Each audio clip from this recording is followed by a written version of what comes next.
Project Sunflower by Hoopy McGee. Chapter 18 Fallout. Dr. Maggie Hanson trailed along behind the human vortex of pure anger that was Dr. Thomas Edwards. The two of them marched through the harmonics lab, ignoring the startled stares of the scientists and engineers working there, and went straight to a door on the second level. A plaque on the door announced that on the other side you could find the office of Dr. Paul Welchiak. Tom slammed the door open with considerably more force than was necessary, startling both Paul and Major Morris, who were sitting at a table and discussing something, most likely about the project. "You'd better have a damned good explanation for this, Paul," Tom said, waving his tablet around. Paul scowled and resumed sitting after having bolted half out of his chair at the unexpected intrusion. "If the internet is down again, you should talk to IT. And if you ever burst in like this again—" "Shut up!" Tom growled, marching forward. Even though Paul towered over the skinny scientist, the larger man pulled back defensively.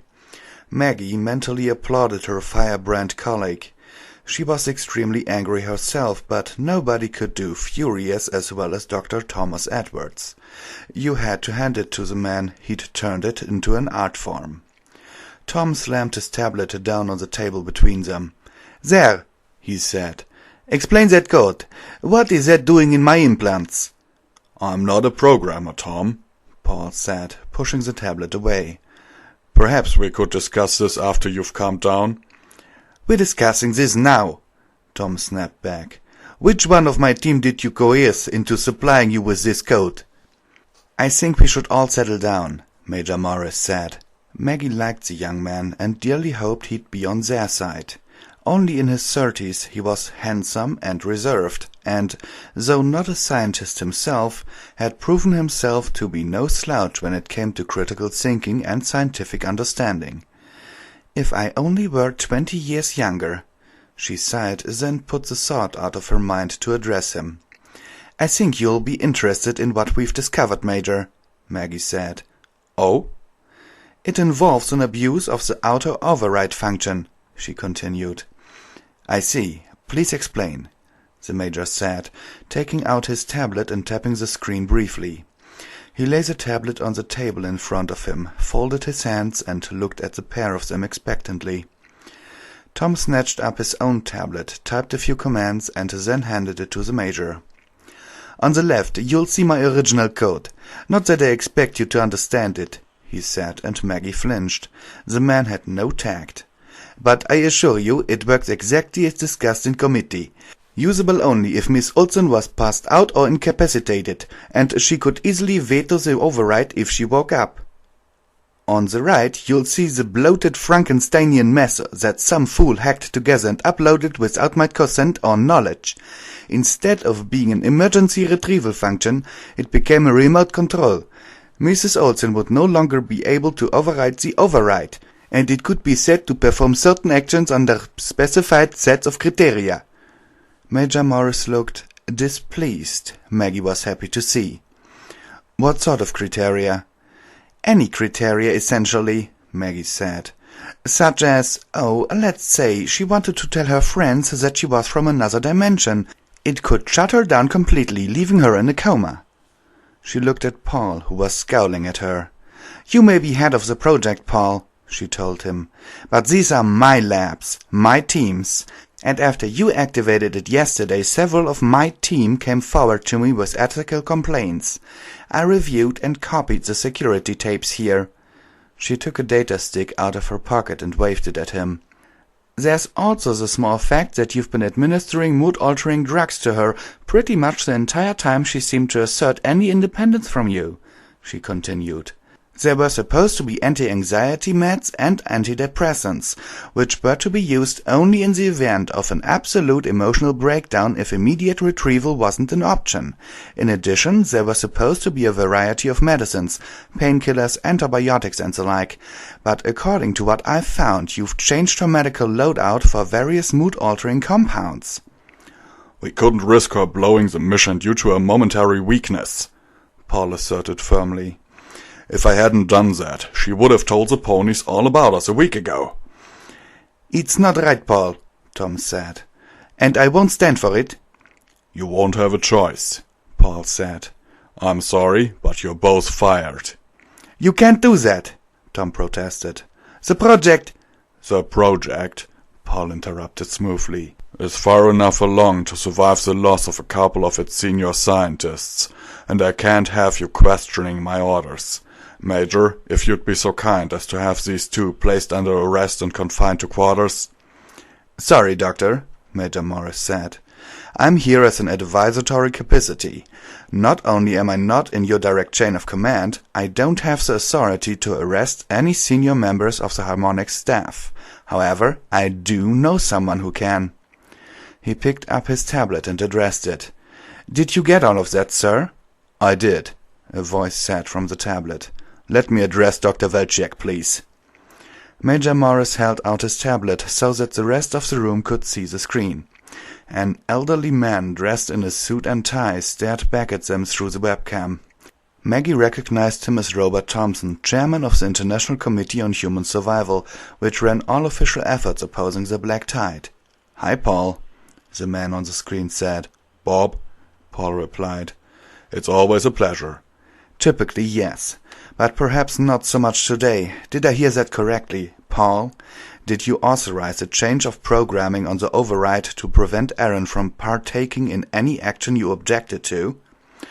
"That's correct, yes, but I considered—" "A simple yes or no will suffice," the chairman replied. Paul frowned at the interruption.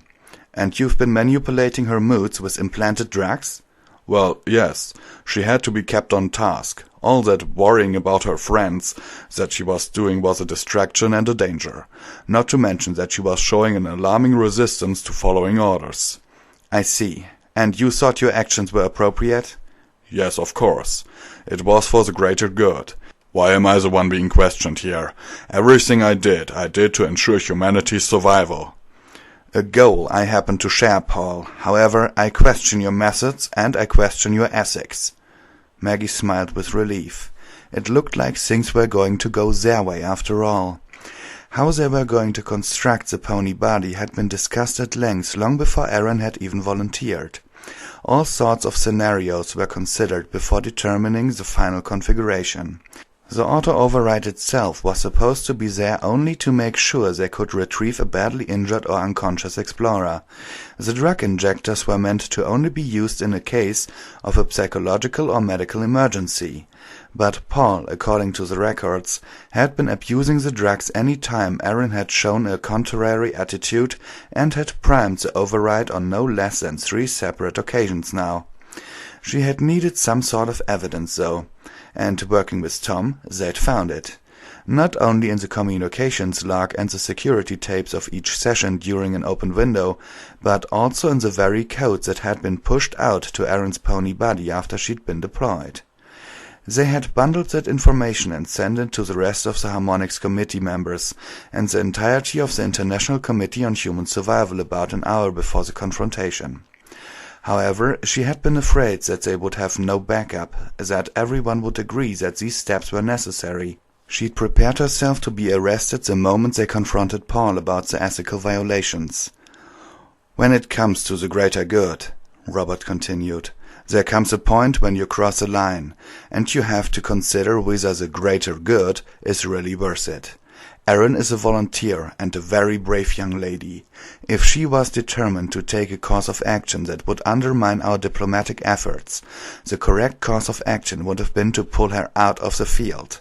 Under no circumstances could I, as a retired officer of the United States Army, or as a citizen of this great nation, condone that is, in essence, a form of slavery. She deserves our respect and support, not our manipulation. Major?" "Sir?" "Outside the office doors you will find 2 MPs. Please inform them that Dr. Velchek is to be confined to quarters until further notice." "What?" Paul exploded.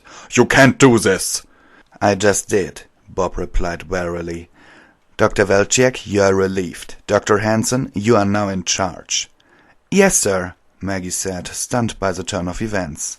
Major Morris let the MPs in, who proceeded to escort the apoplectic Paul Velciak out of his office. "You can't do this. The project needs me." "If the project can survive the loss of 2 senior scientists, Dr. Velciak," said Senator Thompson from the tablet screen, "then I'm certain it will not have a problem with the loss of just 1. The door closed. Maggie could hear Paul's voice fading in the distance as he was escorted out of the labs. On the tablet screen, which was currently resting on the table, she heard the chairman sigh. "That man's been my friend for years. I had no idea he would do something like this." "He's not a bad man," Maggie said. "He just got a little overzealous, I think. Maybe the stress got to him." "These are tough times for everyone," Thompson agreed.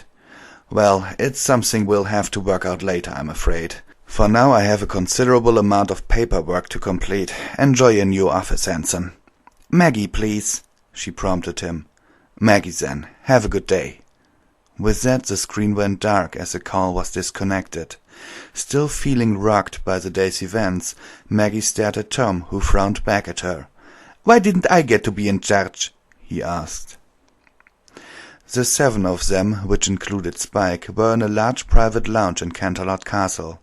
After Sunflower had passed out, Celestia had quickly examined her and determined that there were no obvious physical reasons for her unconsciousness. Concerned for the mare's well-being, Celestia had issued a few last-minute instructions and then teleported both herself and Sunflower back to Canterlot. Professor Glimmer, along with the now awake but still slightly woozy Thunderflash and Vortex, had all climbed into the second carriage to make their way back to Ponyville and continue their mission investigating the ripples. The rest of them had climbed into the first carriage, with Fluttershy and Rainbow Dash flying, had made their way to Canterlot, stopping occasionally on the way for the Pegasi to rest. They had arrived a short while ago and were informed that Sunflower was still unconscious, a fact that baffled the royal doctors who had examined her. With her friends eager for explanations, Twilight had suggested that they find a private area to discuss things. Okay, Rainbow Dash said, waving a hoof. "Forget about the rippled thing. I get that Sunflower is some kind of an alien. What is she doing here, though?" Rainbow Dash was hovering near the ceiling with her 4 legs crossed over her chest and a scowl on her face. Pinkie Pie was curled up in a ball on a nearby couch, with her back facing the rest of the group. Twilight would have assumed she was asleep if she hadn't seen her pink ears twitching every once in a while as she talked.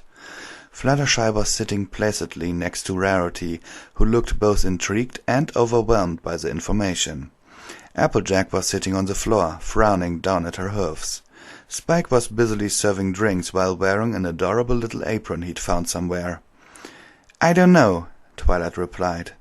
"She spent quite a lot of time at the library, learning new things." "So she was a spy," Rainbow interrupted angrily. "I didn't say that," Twilight said, annoyed. "If you suddenly found yourself in a strange world full of ponies who were completely different than you, wouldn't you try to learn all you could about them? That doesn't make her a spy." "But she could be," Rainbow countered acidly. "Right?" "She could be," Twilight admitted reluctantly. Pinkie sighed heavily at that, but otherwise didn't move. "I trusted her. Dang it, I liked her. And now she's some sort of spy for an alien world," Rainbow said, getting worked up. "Like I said, we don't know that.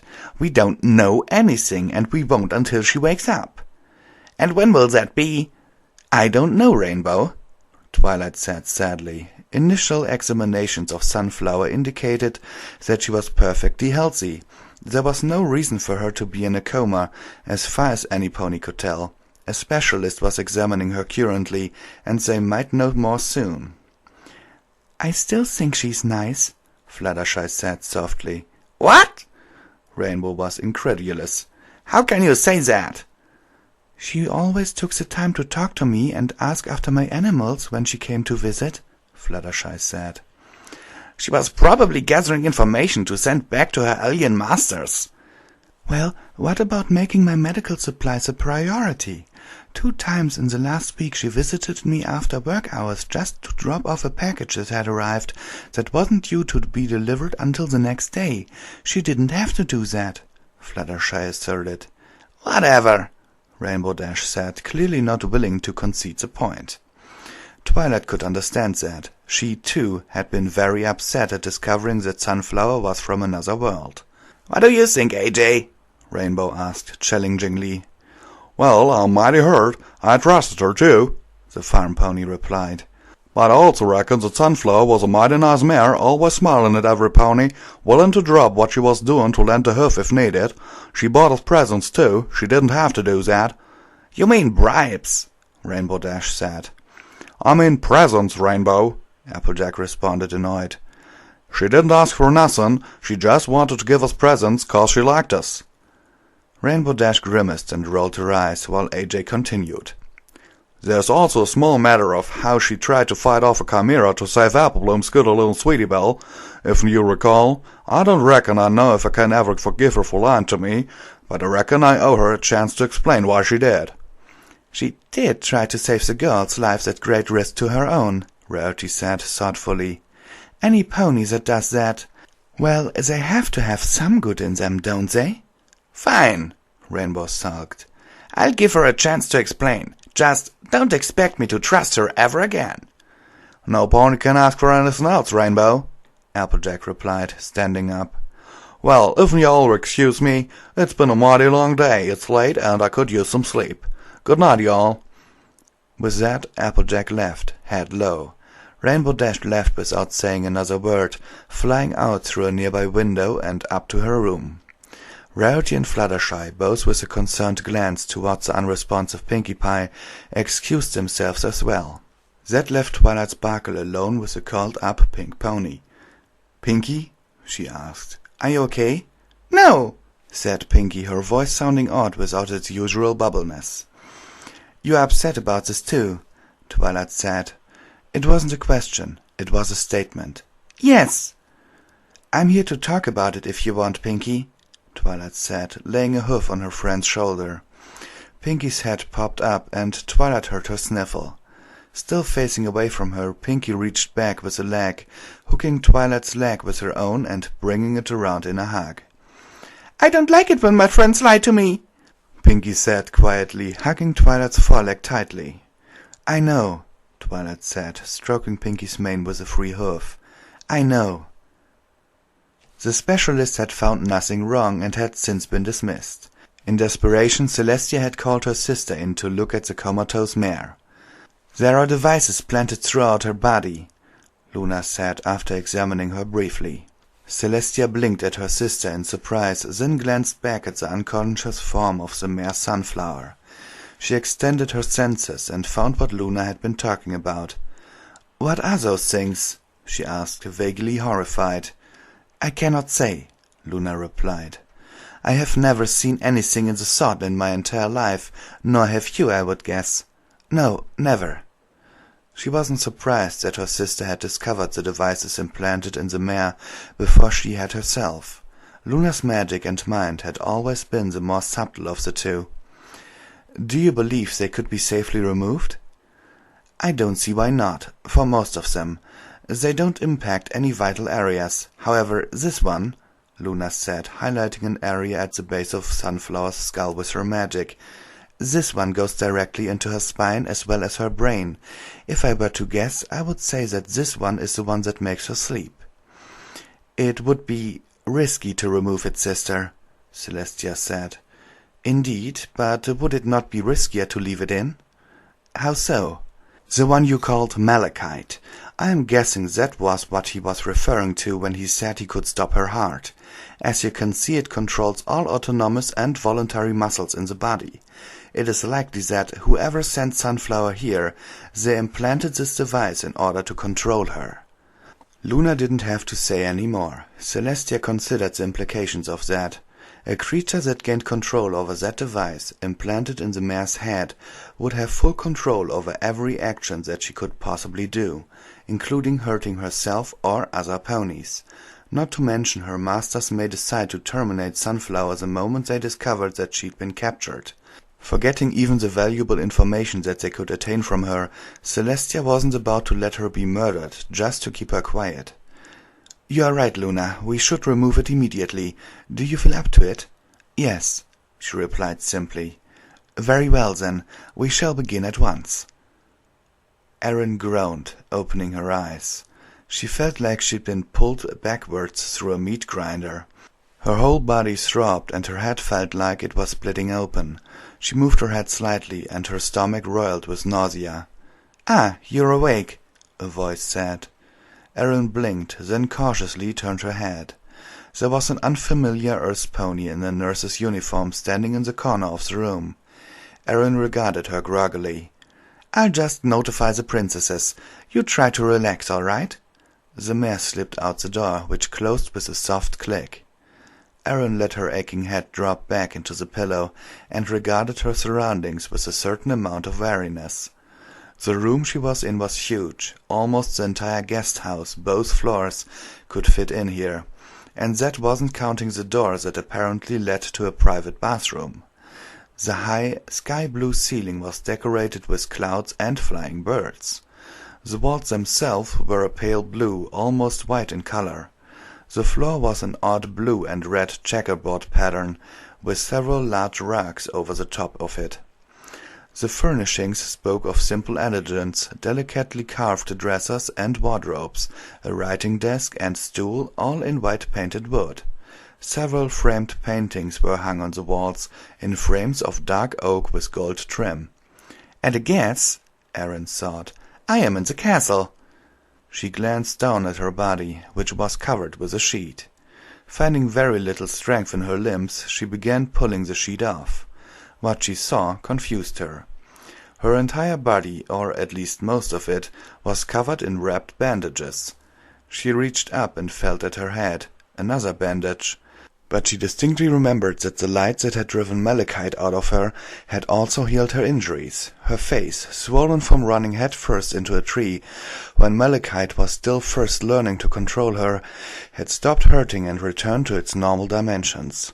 The stings and scrapes along her sides and flanks had closed up. She'd felt the unusual sensation of her hoofs, some of which had cracked open and all of which had at least one rock lodged in them, joining back together and expelling any foreign matter. So why was she covered in bandages? And why did she ache so badly? The door opened shortly after that, and Princess Celestia walked in. "Good evening, Sunflower. I'm glad to see that you're awake," the princess said, sounding sincere. "Thank you, Princess," Erin replied, looking down at her sheets. "And thank you for saving me." "How do you feel?" Celestia asked. "Like I've been taken apart and put back together," Erin said. "This isn't too far from the truth, I'm afraid," Celestia replied. Erin glanced up, confused. "We found a number of devices all over your body. One in particular was attached to your brain and nervous system and connected thusly to all of your muscles, including your heart. We believed it was that device that was forcing you to stay unconscious, and we also considered it to be a risk to your life, so we removed it." "You removed my implants?" Erin said, surprised. "Just the one. We weren't certain what it was for, but we knew that it could be used to control you in exact the same way Malachite had." Erin flinched back at the reminder, glancing away from the beautiful princess. "The device had threads, I imagine you could say, running through your entire body. It took some time to remove all of them, even with magic. My sister, Luna, did most of the work. She is very curious about the devices and may stop by once you've recovered to ask you about them." Erin nodded, unable to meet Celestia's gaze.